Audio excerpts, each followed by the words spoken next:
आइए बताता हूँ एक सवाल जो IIT मेंस का काफ़ी फेवरेट टाइप है और आने का काफ़ी चांस है इस बार।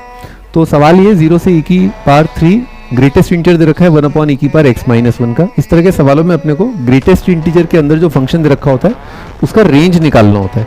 तो e⁻1 - x है फंक्शन जो कि डिक्रीजिंग फंक्शन है। तो डिक्रीजिंग में शुरुआत में आता है मैक्सिमा और एंड में आता है मिनिमा। तो 0 पर आपका मैक्सिमा आ जाएगा, ये आपका रेंज आ गया।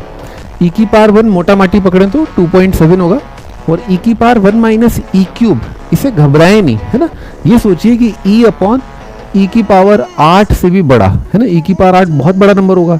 तो e/e⁸ से बड़ा ये डेफिनेटली आपका एक पॉजिटिव नंबर तो है ही, 1 से छोटा जरूर है। तो यानी कि 1 से छोटा से लेकर के 2.7 अपन जा रहे हैं, कंटिन्यूस फंक्शन है। तो आपके रेंज में पॉजिटिव नंबर से लेकर के 2.7 तक गए तो कौन कौन से इंटीजर आए, 1 और 2 आए।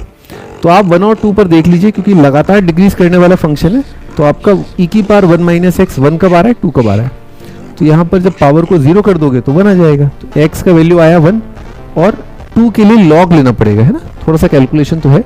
2 के लिए लॉग लेना पड़ेगा, ln2 आ जाएगा 1 - x। यहाँ से x निकाल लो। अब डिक्रीजिंग फंक्शन में आपको लिमिट लिखने में बड़ा आसानी होगी, क्योंकि आप शुरुआत कर रहे हो 1 से छोटे नंबर से, तो उसका ग्रेटेस्ट इंटीजर कितना आ जाएगा, 0। ठीक, तो यहाँ 0 आ जाएगा और उससे पहले क्या आया होगा, 1, उससे पहले क्या आया होगा, 2 आया होगा, क्योंकि डिक्रीज कर रहा है ना। तो शुरुआत में 2, फिर बाद में 1, फिर बाद में 0 आया होगा। लिमिट भी बड़े जल्दी से लिख सकते हो, क्योंकि ये वैल्यू जो है 1 और ये आपका 1 - ln2 ये आपकी लिमिट बन जाएंगी। कांस्टेंट का इंटीग्रेशन वेरी इजी है ना, तो बस कुछ करना नहीं है, खटाखट छोटी मोटी कैलकुलेशन, काम खत्म। तो 2 × difference of limit, 1 × difference of limit और 0 का तो 0 हो जाएगा। तो अपना वैल्यू आ रहा है 2 - ln2। कंपेयर कर लो आप, है ना, दिख रहा है आराम से कि अल्फा 2 आ जाएगा, अल्फा का क्यूब 8 आ जाएगा। तो 8 इज द आंसर। देखिए इस तरह के क्वेश्चंस के अंदर आपको ग्रेटेस्ट इंटीजर के अंदर जो फंक्शन आ रहा है उसका रेंज निकालना होता है, रेंज में जो इंटीजर है वो फाइंड आउट करने होते हैं, और x की वो वैल्यू जिसके लिए ग्रेटेस्ट इंटीजर के अंदर इंटीजर बन रहा है वो आपको तोड़ के आपको अलग अलग इंटीग्रेशंस लिखने पड़ते हैं। आई होप आपको ये वीडियो बहुत अच्छा लगा होगा। इस तरह के क्वेश्चंस को एक्सपेक्ट कर रहे हैं इस बार IIT मेंस जनवरी शिफ्ट के अंदर।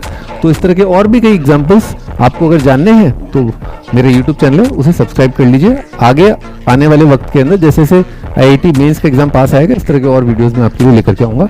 Bye bye.